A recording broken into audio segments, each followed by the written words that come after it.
Hi Aries, this is Jov. Welcome po sa ating channel. By the way, Aries, this is your weekly Gabay Tarot reading from December 29, 2025 to January 4, 2026. Gamitin ang reading na ito bilang kabayin lamang. Tandaan Aries, ito po ay general reading. This is for you Aries.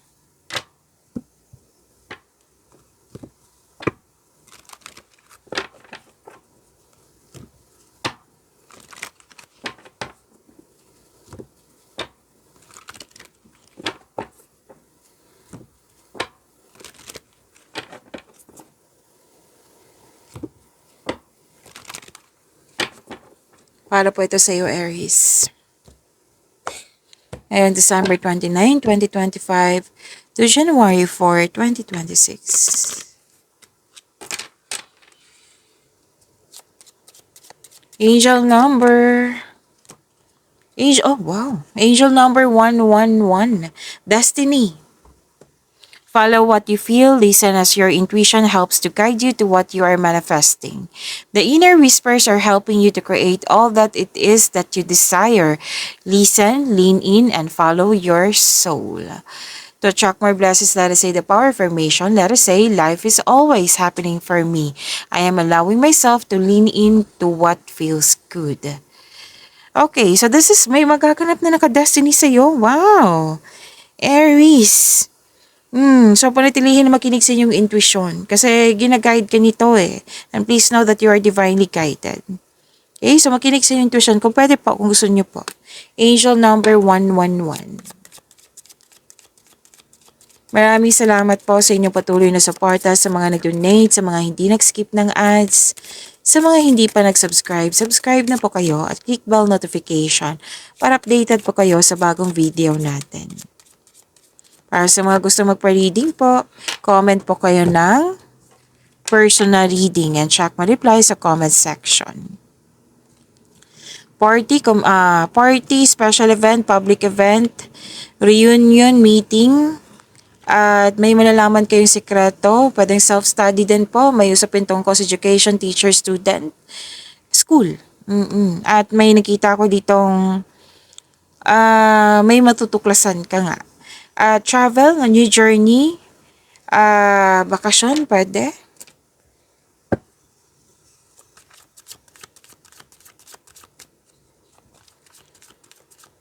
Energy po ni Aries ngayon December 29, 2025 to January 2026. Andito po si Angels of Commitment.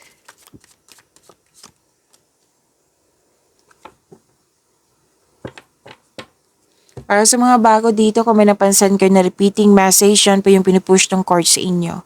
Like for example, nanood kayo sa isang video reading nyo, sa monthly, weekly, daily, daily sa first half, second half, sa 2026. Napanood nyo na ba? Kompleto na yun.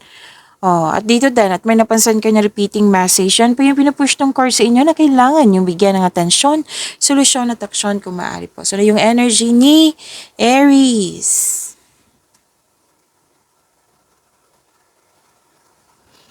May bagong pasok sa relasyon, may ligawan, may nagkasundo, may nagkabalikan. May partnership, business partnership, teamwork. Yes, may gusto ka dito eh. Pwede din gustong-gusto mo siya. Gustong-gusto ka niya. May nakita rin ako dito, gusto-gusto mo yung mga ginagawa mo kasi nagbibigay ito ng financial stability sa iyo. Okay?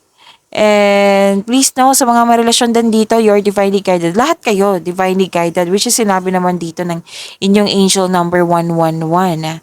Tapos, okay, siya na yung soulmate mo, yung partner mo, sinabi ng card.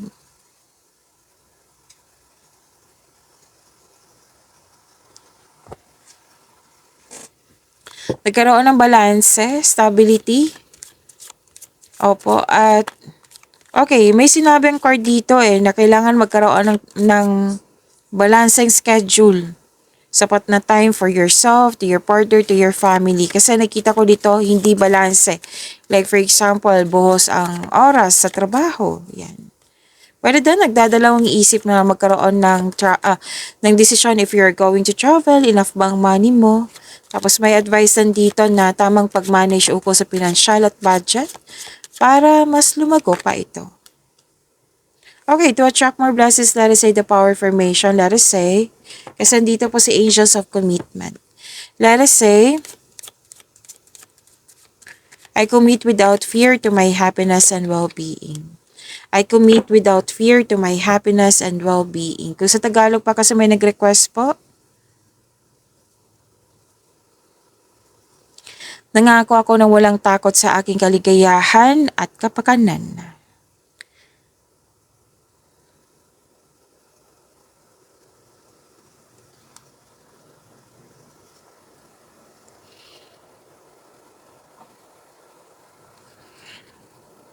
This is about your career and money. Marami kang naisip na bagong ideas para sa ikakabuti ng iyong trabaho, negosyo at kaperahan.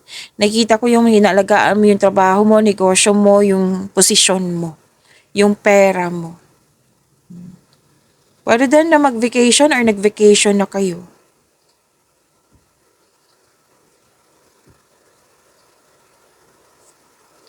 May parating na opportunity, kaya lang nagkaroon ng hesitation or fear, doubt.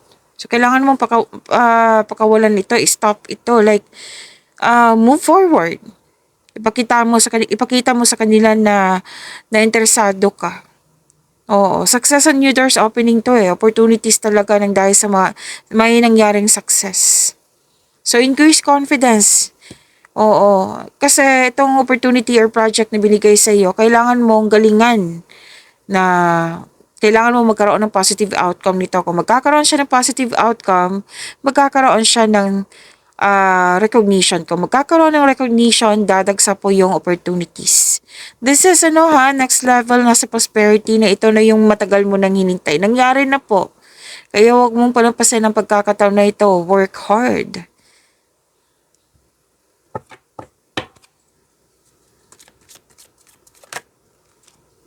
Andito pa si Angel of Peace. Aries.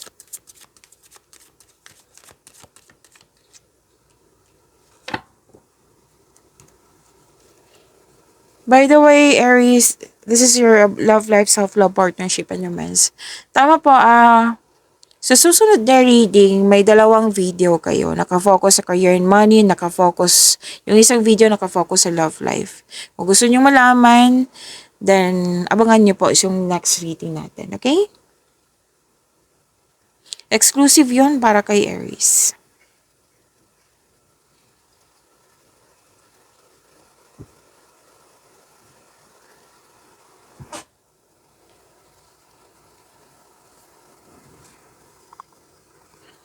Love life, self-love, partnership, and romance. May nakita ko ditong pagkakaisa. Okay. If you are single, wag pilitin na magbuo ng relasyon na hindi pa nakatadhana sa iyo. Huwag kayong mag-alala kasi the universe is working behind the scenes to bring romance into your life. So, kailangan nyo mga magtiwala sa divine timing. May tao talagang nakatadhana sa iyo, Aries. Sa mga marelasyon, sa buhay mag-asawa, may emotional intense, ang taas ng trust level nyo sa isa't isa. This may lead to the next level sa inyong relasyon.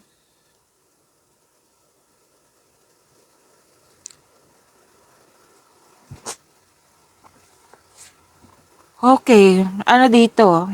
Inaantok ako. Aries, bakit ganito? Baka inaantok kayo. Tama naman na yung tulog ko. Aries, single ka man marelasyon sa buhay mag-asawa, you are walking away from toxicity na alam mong hindi siya magkakaroon ng growth. Pwedeng nag-move forward ka kahit andyan pa rin. Oo. Pwede din literato na umalis. Kasi movement to binigyan mo siya ng action. Kasi you want growth.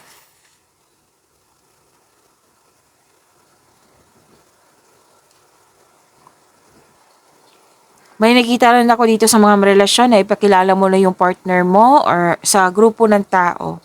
Masaya kayo kasi very supportive yung family and friends mo. Sa mga single po, may mamimit kang tao na makwento mo sa kanya yung about your past. Siguro ka-date mo ito or kaibigan mo na handang makinig sa iyo. May outing din dito, reunion. May pagpatawad na mangyayari. So, yun po. Okay. Meron pala dito si Angel of Peace. So, track more blessings. Let us say the power affirmation. Let us say,